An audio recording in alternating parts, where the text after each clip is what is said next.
Good morning all of you. आज हम आप लोग के लिए लेकर आए हैं मूल अधिकार के अंतर्गत पार्ट 2।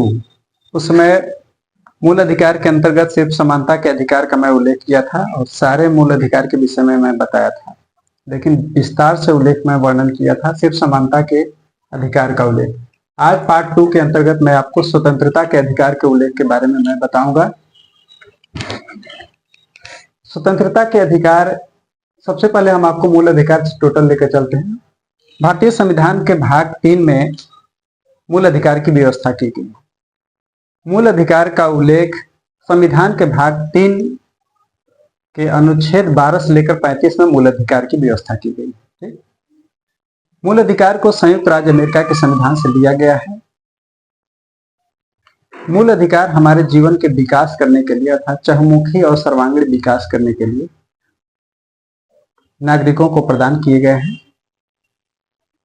संविधान द्वारा इसे संरक्षण प्रदान किया गया है।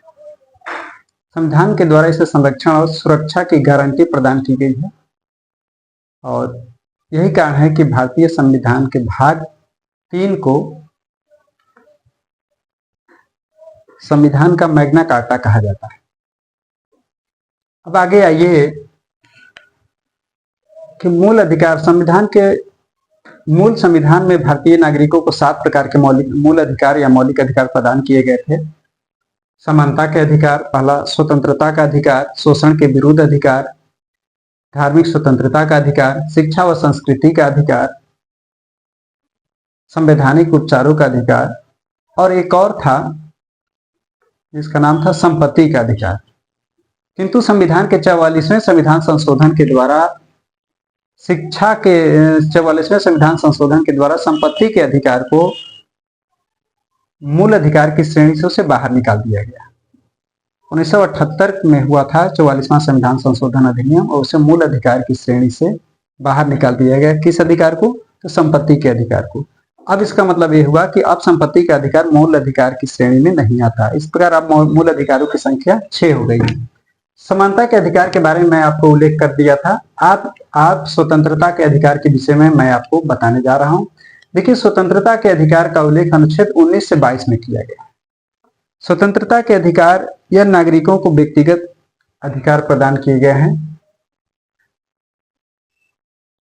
अनुच्छेद 19 के तहत सभी नागरिकों को 6 प्रकार की स्वतंत्रता प्रदान की गई, जिसके अंतर्गत विचार एवं अभिव्यक्ति की स्वतंत्रता, शांतिपूर्वक शस्त्र रहित सम्मेलन की स्वतंत्रता, समूह एवं संघ बनाने की स्वतंत्रता, भारत के संपूर्ण राज्य में अबाध रूप से भ्रमण करने की स्वतंत्रता, संपूर्ण भारत के किसी भी राज्य में निवास की स्वतंत्रता, फिर संपत्ति का अधिकार, कोई भी व्यवसाय करने का अधिकार। किंतु ये जो संपत्ति का अधिकार है यह 44वें संविधान संशोधन अधिनियम 1978 के द्वारा अनुच्छेद 19(1)(f) को संपत्ति के अधिकार को मूल अधिकार की श्रेणी से इसे बाहर निकाल दिया गया। अब इसे अनुच्छेद संपत्ति के अधिकार को अनुच्छेद 300 क में शामिल कर लिया गया। इस प्रकार अब संपत्ति के अधिकार मूल अधिकार की श्रेणी में नहीं आता। अब इसे कानूनी अधिकार बना दिए गए हैं। किस अनुच्छेद के अंतर्गत? तो अनुच्छेद 300 क के अंतर्गत संपत्ति के अधिकार को कानूनी अधिकार बना दिया गया और एक जीव में कोई भी व्यवसाय करने की स्वतंत्रता ये प्रदान की गई है। अब देखिए, अब आपको विस्तार से एक्सप्लेन करते हैं। विचार एवं अभिव्यक्ति की स्वतंत्रता किस अनुच्छेद में प्रदान की गई है? तो आप बताएंगे अनुच्छेद 19(1)(a) में विचार एवं अभिव्यक्ति की स्वतंत्रता। देखिए, विचार एवं अभिव्यक्ति की स्वतंत्रता के अंतर्गत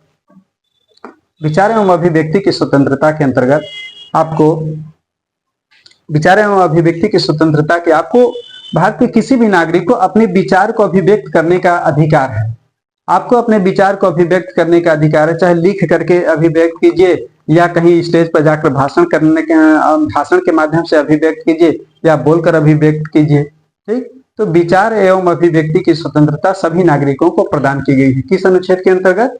तो अनुच्छेद 19(1) के अंतर्गत। अनुच्छेद 19(1) के अंतर्गत ही विचार अभिव्यक्ति के अंतर्गत ही प्रेस की स्वतंत्रता भी विचार अभिव्यक्ति के अंतर्गत ही प्रदान की गई है। जैसे प्रश्न यदि उठता है कभी कि विचार एवं अभिव्यक्ति की स्वतंत्रता के अंतर्गत और किसको शामिल किया गया है? तो प्रेस की स्वतंत्रता। यह प्रश्न कोई करता है कि प्रेस की स्वतंत्रता को किस अनुच्छेद के अंतर्गत शामिल किया गया है? तो बताएंगे कि अनुच्छेद 19(1)(a) के अंतर्गत प्रेस की स्वतंत्रता को शामिल किया गया है।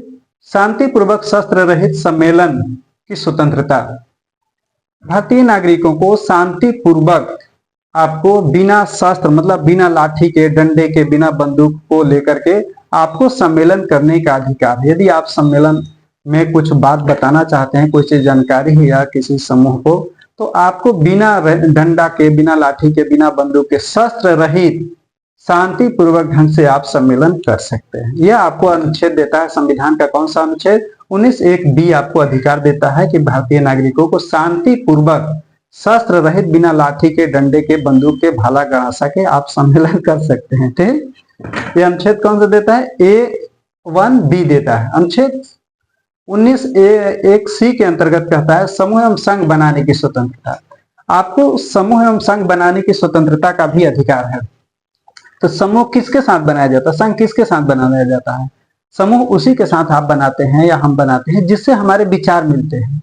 तो आपको अपना व्यक्तिगत रूप से समूह या संघ बनाने का अधिकार है, आप बना सकते हैं, और अपने अनुसार किसी भी को भी जोड़ने का आपको अधिकार है जो आपसे जोड़ना चाहता है। ठीक, किंतु लाठी या डंडे के माध्यम से किसी को नहीं जोड़ सकते हैं। ठीक, तो समूह एवं संघ बनाने की स्वतंत्रता का अधिकार किस अनुच्छेद में शामिल किया गया? तो अनुच्छेद 19 के तहत। अब मुख्य रूप से किस अनुच्छेद के अंतर्गत आता है? तो अनुच्छेद 19(1)(c) के अंतर्गत। ऑप्शन के हिसाब से आप प्रश्न छाटेंगे, आंसर छाटेंगे।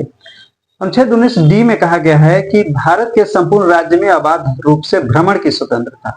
मतलब ये अनुच्छेद 19 के अंतर्गत नागरिकों को 6 प्रकार की स्वतंत्रता प्रदान की गई है। अनुच्छेद 19 में मूल रूप से 7 प्रकार के प्रदान की गई थी, लेकिन ये जो संपत्ति के अधिकार है, 44वें संविधान संशोधन के द्वारा 19(1)(f) को समाप्त कर दिया गया है। इस तरह से अब अनुच्छेद 19 में भारतीय नागरिकों को अब भी 6 प्रकार की स्वतंत्रता प्रदान की गई। अभी 6 प्रकार की स्वतंत्रता है 19(1) में, एक समाप्त कर दिया गया संपत्ति के अधिकार को।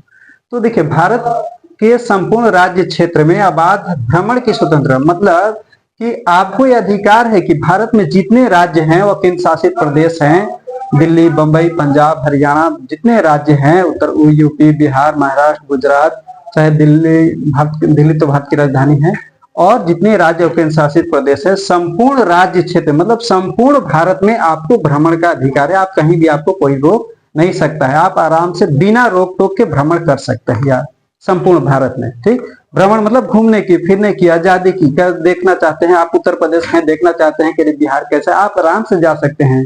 आप देखना चाहते हैं कि गोवा कैसा, आपको जाने का अधिकार है, वहां कोई रोक टोक नहीं है, क्योंकि संपूर्ण भारत है। आपकी इच्छा हो कि नहीं हम चलेंगे, आसाम चलेंगे, आप जा सकते हैं, बिल्कुल। वो भी भारत, संपूर्ण भारत में आप कहीं भी, किसी भी राज्य में आप बिना रोक टोक के भ्रमण करने के आपको अधिकार है।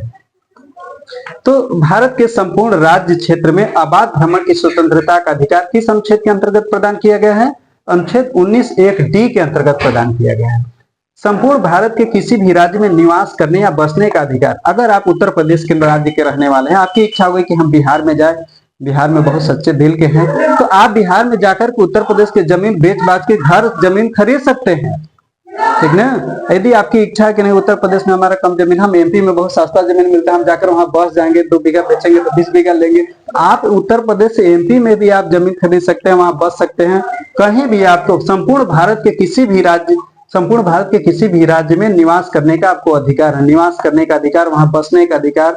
ठीक ना? ये आपको अधिकार किस अनुच्छेद के अंतर्गत प्रदान किया गया है? अनुच्छेद 19(1)(e) के अंतर्गत आपको अधिकार दिया गया है।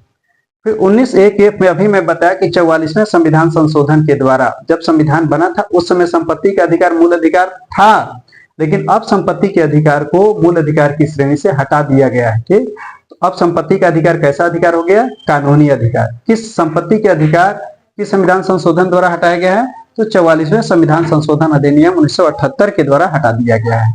तो इस प्रकार अब 6 ही बचे हैं। कोई भी व्यवसाय करने की स्वतंत्रता, भारत के किसी भी नागरिक को कोई भी व्यवसाय करने की स्वतंत्रता। ऐसा नहीं है, जैसे एक कहावत है कि यादव जी लोगों को दूध बेचने की स्वतंत्रता है, वो दूध बेच सकते हैं, उनका व्यवसाय है। ये दूध बेचने का उनका व्यवसाय स्पेशल निजी नहीं, इसका नहीं मतलब है।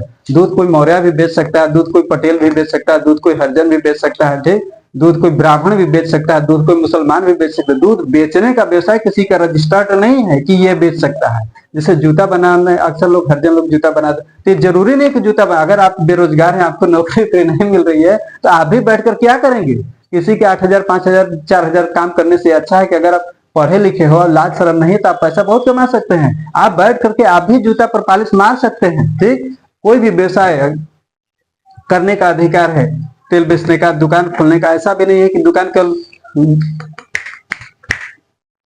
साइलेंट एकदम, तो ऐसा भी नहीं है कि कोई भी व्यक्ति के ऊपर है जो ये मतलब कोई फोर्स नहीं है कि कोई भी व्यक्ति कौन सा व्यवसाय कर सकता है। तो आपको एक व्यवसाय में यदि घाटा हो रहा है एक की दुकान करने में, तो आप दुकान के ही कपड़े का घाटा हो रहा है तो आप भी दुकानदारी बंद कर दीजिए कपड़े का। आपको लग रहा है कि दूध बेचने में फायदा है तो हम भी दूध बेचेंगे, एक लीटर दूध में 2 लीटर पानी मिला के बेचेंगे समझ रहे हैं? 10 लीटर दूध में 10 लीटर पानी, वही काम कीजिए, आप भी कीजिए। तो भारत के किसी भी नागरिक को, कोई भी नागरिक अपना कोई भी व्यवसाय को छोड़ सकता है, किसी दूसरे के व्यवसाय को क्या करेगा, वो अपना सकता है। समझ लीजिए, आपको अधिकार है कि आप व्यवसाय कर सकते हैं, चाहे अपनाइए चाहे छोड़िए, किसी भी व्यवसाय को करने की स्वतंत्रता का अधिकार है। ठीक, अब देखिए अनुच्छेद 19 के तहत 6 प्रकार की स्वतंत्रता प्रदान की गई थी, जो मैं आप लोगों को बता दिया। अब आगे देखिए, अनुच्छेद जो पहला 19(1) है विचार एवं अभिव्यक्ति की स्वतंत्रता। विचार एवं अभिव्यक्ति की स्वतंत्रता के अंतर्गत देखिए सर्वोच्च न्यायालय ने निम्नलिखित अधिकारों को शामिल किया है। सर्वोच्च न्यायालय ने फैसला दिया है कि विचार एवं अभिव्यक्ति की स्वतंत्रता के अंतर्गत अनुच्छेद देखिए 19(1) यहाँ भी और 19(1) यहाँ, विचार एवं अभिव्यक्ति की स्वतंत्रता के अंतर्गत सर्वोच्च न्यायालय ने ये निम्नलिखित अधिकार को शामिल किया है। तो क्या क्या अधिकार को शामिल किया है विचार एवं अभिव्यक्ति की स्वतंत्रता के? और कौन कौन से अधिकार आते हैं? तो शांति का अधिकार, आपको शांति पाने का भी अधिकार है, शोरगुल से दूर रहने का अधिकार, आपको शांति का अधिकार दिया है। तो शांति का अधिकार किस अधिकार के अंतर्गत आता है? तो विचार एवं अभिव्यक्ति की स्वतंत्रता के अंतर्गत आता है। प्रेस की स्वतंत्रता किस स्वतंत्रता के अंतर्गत आता है? यह भी विचार एवं अभिव्यक्ति की स्वतंत्रता के अंतर्गत आता है। व्यवसायिक विज्ञापनों की स्वतंत्रता, यदि आप कोई व्यवसाय कर रहे हैं और आपको विज्ञापन को प्रचार कराना चाहते हैं तो वो भी आपको विज्ञापन की स्वतंत्रता, व्यवसाय को आगे बढ़ाने के लिए विज्ञापन देने का आपको अधिकार है। ये फोन टेपिंग के विरुद्ध अधिकार, अगर आप किसी से बात करते हैं तो ये फोन टेपिंग के विरुद्ध अधिकार, यदि कोई आपका फोन टेपिंग कर रहा है तो ये उसके विरुद्ध आपको अधिकार दिया हुआ है कि वो फोन टेपिंग न करे। फोन टेपिंग के विरुद्ध अधिकार, फोन टेपिंग के विरुद्ध अधिकार किस स्वतंत्रता के अंतर्गत आता है? तो विचार एवं अभिव्यक्ति की स्वतंत्रता के अंतर्गत आता है। अपने या किसी अन्य के विचार को प्रसारित करने का अधिकार, देखिए विचार अपने या किसी अन्य के, यदि कोई नेता है, कोई भाषण दे रहा है, बहुत अच्छा आपको लग रहा है तो उसके विचार को आपको प्रसारित करने का अधिकार है। लेकिन विचार कैसा होना चाहिए? विचार ऐसा नहीं होना चाहिए कि लोगों में दंगा उत्पन्न करा दे ऐसी भाषण सुन करके। ठीक, अगर आपको अपने गुरुजी की बात अच्छी लग रही है तो आपको विचार को लगता है कि ये सबके फायदे के लिए है, सर ऐसा बता रहे हैं, तो आप अपने गुरु सर के विचार को आगे बढ़ा सकते हैं। तो अपने या किसी अन्य के विचार को प्रसारित करने का आपको अधिकार है, बशर्ते विचार ऐसा ही होना चाहिए कि उस विचार को सुनकर कोई आत्महत्या ना कर ले, कहीं दंगा ना भड़के। यदि ऐसा विचार होगा तो राज्य द्वारा रोक लगाया जा सकता है आपके विचार पर, ठीक, या किसी के भी विचार पर। सरकार का इलेक्ट्रॉनिक मीडिया पर एकाधिकार नहीं। अब देखिए विचार एवं अभिव्यक्ति की स्वतंत्रता के अंतर्गत सरकार का इलेक्ट्रॉनिक मीडिया पर एकाधिकार नहीं। सर्वोच्च न्यायालय ने फैसला दिया है कि सरकार का इलेक्ट्रॉनिक मीडिया पर एकाधिकार नहीं होगा, ठीक ना, जिससे कि जनता को कोई भी खबर पहुंचने से रोक सके। ठीक, इसके अंतर्गत प्राइवेट निजी चैनल सब लोग समाचार को बढ़ावा देंगे। आगे प्रदर्शन एवं देखिए विरोध करने का, प्रदर्शन एवं विरोध का अधिकार, लेकिन हड़ताल का अधिकार नहीं। प्रदर्शन एवं विरोध का अधिकार किस स्वतंत्रता के अधिकार के अंतर्गत आता है? तो बताएंगे विचार एवं अभिव्यक्ति की स्वतंत्रता के अंतर्गत प्रदर्शन एवं विरोध करने का अधिकार है। यदि आप सरकार की नीति से संतुष्ट नहीं है या अपनी मांग के सरकार से करना चाहते हैं, सरकार नहीं सुन रही है, तो आपको सरकार के खिलाफ प्रदर्शन करने का अधिकार है। सरकार की नीतियों के खिलाफ विरोध करने का भी अधिकार है, लेकिन हड़ताल करने का अधिकार नहीं है। जैसे आप कहीं डॉक्टर हैं, आप वेतन बढ़ाना चाहते हैं, महंगाई बहुत बढ़ रही है और नहीं सुना जा रहा है, तो आपको क्या करने का अधिकार? आपको प्रदर्शन का अधिकार है। सारे डॉक्टर लोग मिल करके पूरे जिले के या प्रदेश के एक जगह प्रदर्शन कर सकते हैं, सरकार की नीति का विरोध कर सकते हैं, ठीक, लेकिन हड़ताल नहीं कर सकते, क्योंकि यदि आप हड़ताल करते हैं तो हड़ताल में काम काज ठप करेंगे तो न जाने कितने निर्दोष व्यक्तियों की जान भी चली जाएगी। ठीक, तो आप हड़ताल नहीं कर सकते हैं। सर्वोच्च न्यायालय ने भी कहा कि आपका प्रदर्शन सरकार के विरुद्ध अधिकार है। ठीक, प्रदर्शन करने का अधिकार है, विरोध करने का अधिकार है सरकार की नीति की, लेकिन हड़ताल का अधिकार आपको नहीं है। ठीक, अब आप समझ गए होंगे विचार अभिव्यक्ति की स्वतंत्रता के अंतर्गत ये सब। अब बाकी ये सब मैं आपको समझा ही दिया। अब आगे देखिए अनुच्छेद 20, अनुच्छेद 19 के अंतर्गत ये समझ गए 6 प्रकार की स्वतंत्रता का उल्लेख किया गया है, जो मैं आपको समझा दिया। उसके बाद देखिए अनुच्छेद 20 में क्या कहेगा। अनुच्छेद 20 में कहा गया है कि अपराधों के लिए दोष सिद्धि के संबंध में संरक्षण, मतलब अपराधों के लिए दोष सिद्धि के संबंध में संरक्षण प्रदान किया गया है इसको अपराधियों को। मतलब कि जब तक न्यायालय में कोई चीज फैसला चल रहा है मुकदमा, और जब तक उसके ऊपर कोई आरोप सिद्ध न हो जाए, ठीक, तब तक उसको दंडित नहीं किया जा सकता, या किसी भी व्यक्ति को तब तक दंडित नहीं किया जा सकता है, किसी भी व्यक्ति को तब तक दंडित नहीं किया जा सकता है जब तक उसने किसी कानून का उल्लंघन न किया। ठीक, और इसके अंतर्गत और क्या क्या आते हैं, तो अनुच्छेद 20 के अंतर्गत अपराधों के लिए दोष सिद्धि के संबंध में संरक्षण प्रदान किया गया है। ये शत्रु देश के अपराधियों के लिए नहीं है, इस संरक्षण ये नहीं मिलता है, शत्रु देशों के लिए नहीं मिलता है, या रोग सुरक्षा निवारण में जिसको बंद किए गए हैं अभी, उनको भी ये संरक्षण नहीं प्रदान किया जाएगा। आगे देखिए, अब इसके अंतर्गत कौन कौन से चीज आते हैं। कानून का उल्लंघन करने पर ही दंडित किया जाएगा। इसमें कहा गया है अनुच्छेद 20 में कि किसी भी नागरिक को दंडित तभी किया जाएगा जब उसने किसी भी कानून का उल्लंघन किया हो। जब तक कोई भी नागरिक किसी कानून का उल्लंघन नहीं किया हो, तब तक उसको किसी भी प्रकार से दंडित नहीं किया जाएगा। और कहा गया है कि यदि किसी ने कानून का उल्लंघन किया है तो उस समय जो कानून लागू होगा उसी के अनुसार उसको दंडित किया जाएगा। ऐसा नहीं कि नए कानून बना करके उसके लिए स्पेशल पहले के कानून, जब उसने कानून का उल्लंघन किया है उस समय उसको 2 वर्ष की सजा का प्रावधान है, और उसको अधिक दंड देने के लिए बाद में कानून बना करके उसको 20 साल की सजा का दिया। तो ऐसा नहीं, व्यक्ति जब कानून का उल्लंघन किया है और उस समय जो कानून प्रभावी है उसी कानून के अनुसार उसको दंडित किया जाएगा। और अनुच्छेद 20 में भी कहा गया एक ही अपराध के लिए व्यक्ति को 1 से अधिक बार दंडित नहीं किया जाएगा। मतलब यदि आपने कोई अपराध किया है तो एक अपराध के लिए 1 ही बार आपको सजा मिलेगी, ये नहीं कि 4 बार सजा नहीं मिलेगी। उसको कितनी बार मिलेगी? 1 ही बार उसको दंडित किया जाएगा। व्यक्ति को नेक्स्ट में अनुच्छेद 20 के अंतर्गत तीसरा जो है, व्यक्ति को अपने विरुद्ध गवाही देने के लिए बाध्य नहीं किया जाएगा। मतलब ये कहा गया है कि व्यक्ति को जबरदस्ती मारकर पीट कर उसको अपने खिलाफ गवाही देने के लिए बाध्य नहीं किया जाएगा, अनुच्छेद 20 में कहा। अब देखिए जो स्वतंत्रता के अनुच्छेद 21 है, स्वतंत्रता के अधिकार का उल्लेख कहां से कहां तक? अनुच्छेद 19, 20, 21 व 22 में किया गया है। ठीक, तो अनुच्छेद 21 में क्या कहा गया है? अनुच्छेद 21 में कहा गया है कि प्राण एवं दैहिक स्वतंत्रता का संरक्षण प्रदान किया गया है। इस अनुच्छेद में, अनुच्छेद 21 में, इसके अंतर्गत ये बताया गया है कि किसी भी व्यक्ति को विधि द्वारा स्थापित प्रक्रिया के माध्यम से ही, कहा गया है कि किसी भी व्यक्ति को विधि द्वारा स्थापित प्रक्रिया से ही उसके जीवन एवं दैहिक स्वतंत्रता से वंचित किया जाएगा। मतलब किसी भी व्यक्ति को उसके जीवन से, उसके दैहिक स्वतंत्रता से वंचित तभी किया जाएगा जब विधि द्वारा स्थापित प्रक्रिया के द्वारा ही उसको अपना कर ही, विधि द्वारा स्थापित प्रक्रिया अपना कर ही कि उसके नागरिकों के जीवन एवं दैहिक स्वतंत्रता के संरक्षण से उसको वंचित किया जा सकता है। ऐसे किसी प्रकार से उसके दैहिक स्वतंत्रता से वंचित नहीं किया जाएगा। सर्वोच्च न्यायालय ने प्राण एवं दैहिक स्वतंत्रता का सर्वोच्च न्यायालय ने प्राण एवं दैहिक स्वतंत्रता के अंतर्गत कई घोषणाएं उसने किया है, इसके अंतर्गत कई अधिकारों को उसने समावेश किया है।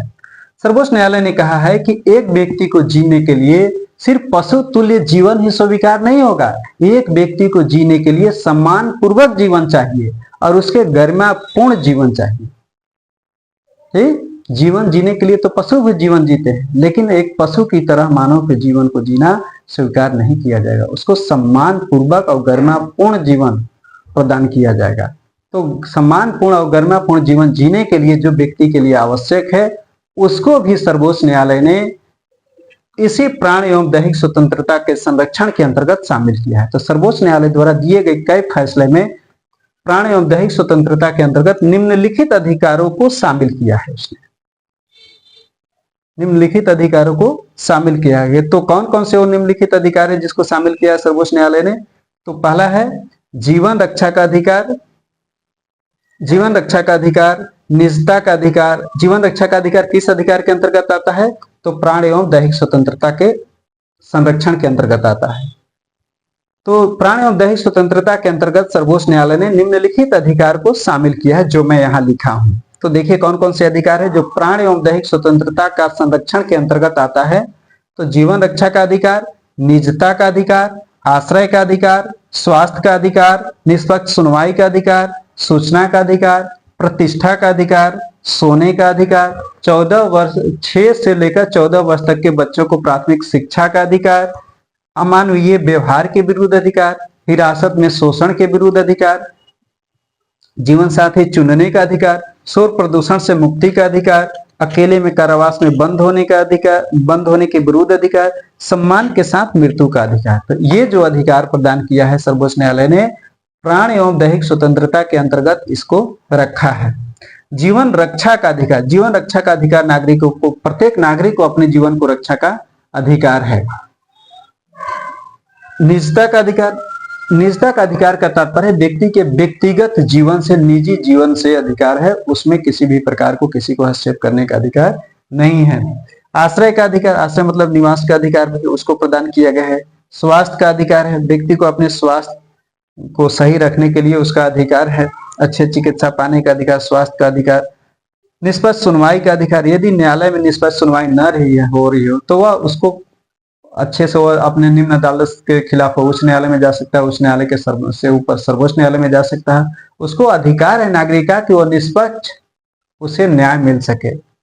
सूचना का अधिकार, सरकार की गतिविधियों के बारे में उसे सूचना का अधिकार, यदि किसी नागरिक के द्वारा सार्वजनिक क्षेत्र के उद्योग धंधे या कंपनियों के द्वारा किसी भी तरह की सूचना मांगा जाता है तो उसे सूचना देना उपलब्ध कराना होता है सूचना के अधिकार के अंतर्गत। प्रतिष्ठा का अधिकार, नागरिक को प्रतिष्ठा पाने का भी अधिकार दिया गया है। सोने का भी अधिकार इसी के अंतर्गत आता है।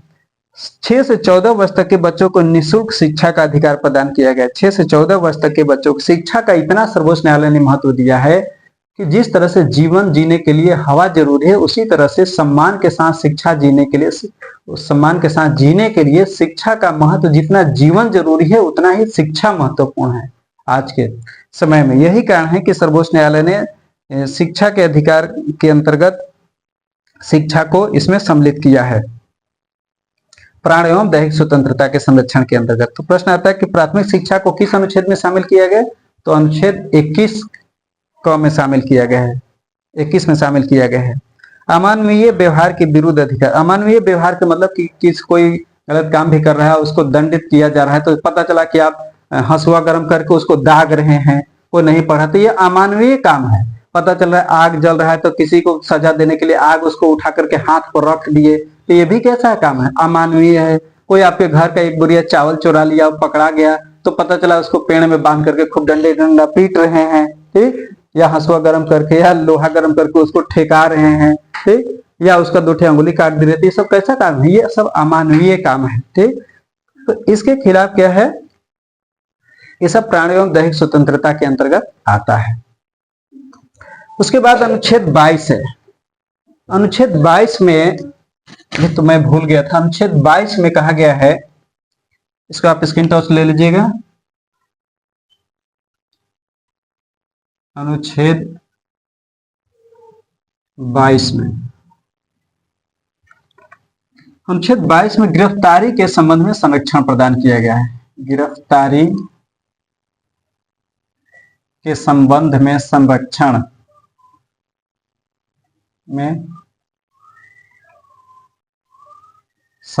गिरफ्तारी के संबंध में संरक्षण प्रदान किया गया है। किस अनुच्छेद के अंतर्गत? तो अनुच्छेद 22 के अंतर्गत संरक्षण प्रदान किया गया है। इसमें कहा गया है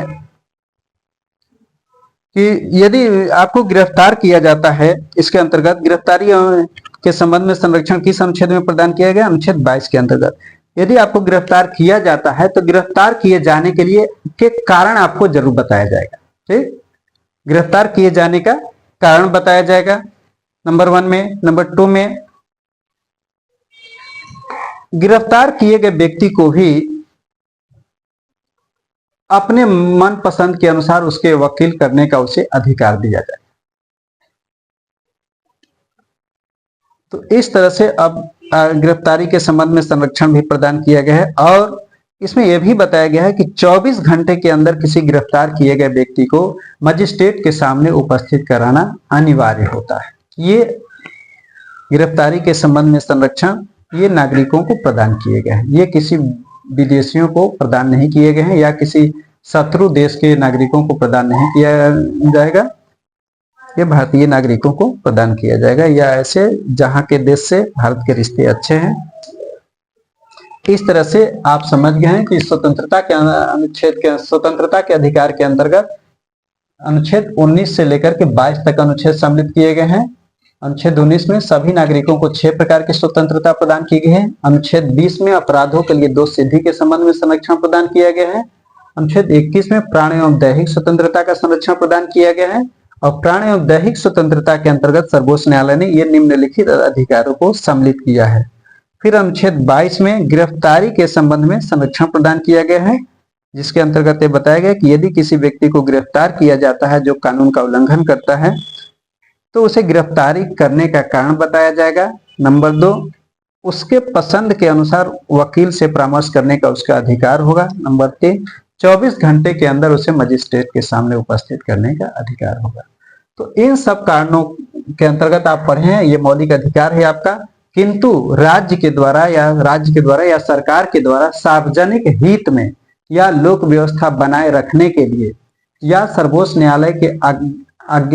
न्यायालय के आदेश का पालन कराने के लिए या विदेशी राज्यों से किए गए समझौते के पालन कराने में, जहां तक सरकार पालन कराने में, इन सब अधिकारों पे रोक लगाया जा सकता है राज्य के द्वारा, राज्य के हित में या देश की एकता और अखंडता को सुरक्षा प्रदान करने के लिए, लोक व्यवस्था को बनाए रखने के लिए रोक लगाया जा सकता है। इस तरह से आप लोगों को, मुझे उम्मीद है ये समझ गए होंगे। अब इस तरह से आप लोगों को ये सब जितना मैं लिखा हूँ ये पूरा का पूरा आप स्क्रीन टच लेकर के या पूरे अच्छे से याद कर लीजिएगा। इस अनुच्छेद 19 के अंतर्गत कौन कौन से अधिकार आते हैं, फिर विचार एवं अभिव्यक्ति की स्वतंत्रता के अंतर्गत कौन कौन से अधिकार आते हैं। तो विचार एवं अभिव्यक्ति की स्वतंत्रता के अंतर्गत ये सब अनुच्छेद आते हैं सामने। ये सब विषयों को विचार एवं अभिव्यक्ति की स्वतंत्रता के अंतर्गत शामिल किया गया है। ये सब मुझे उम्मीद है कि आप लोगों को पसंद आया होगा वीडियो। ठीक।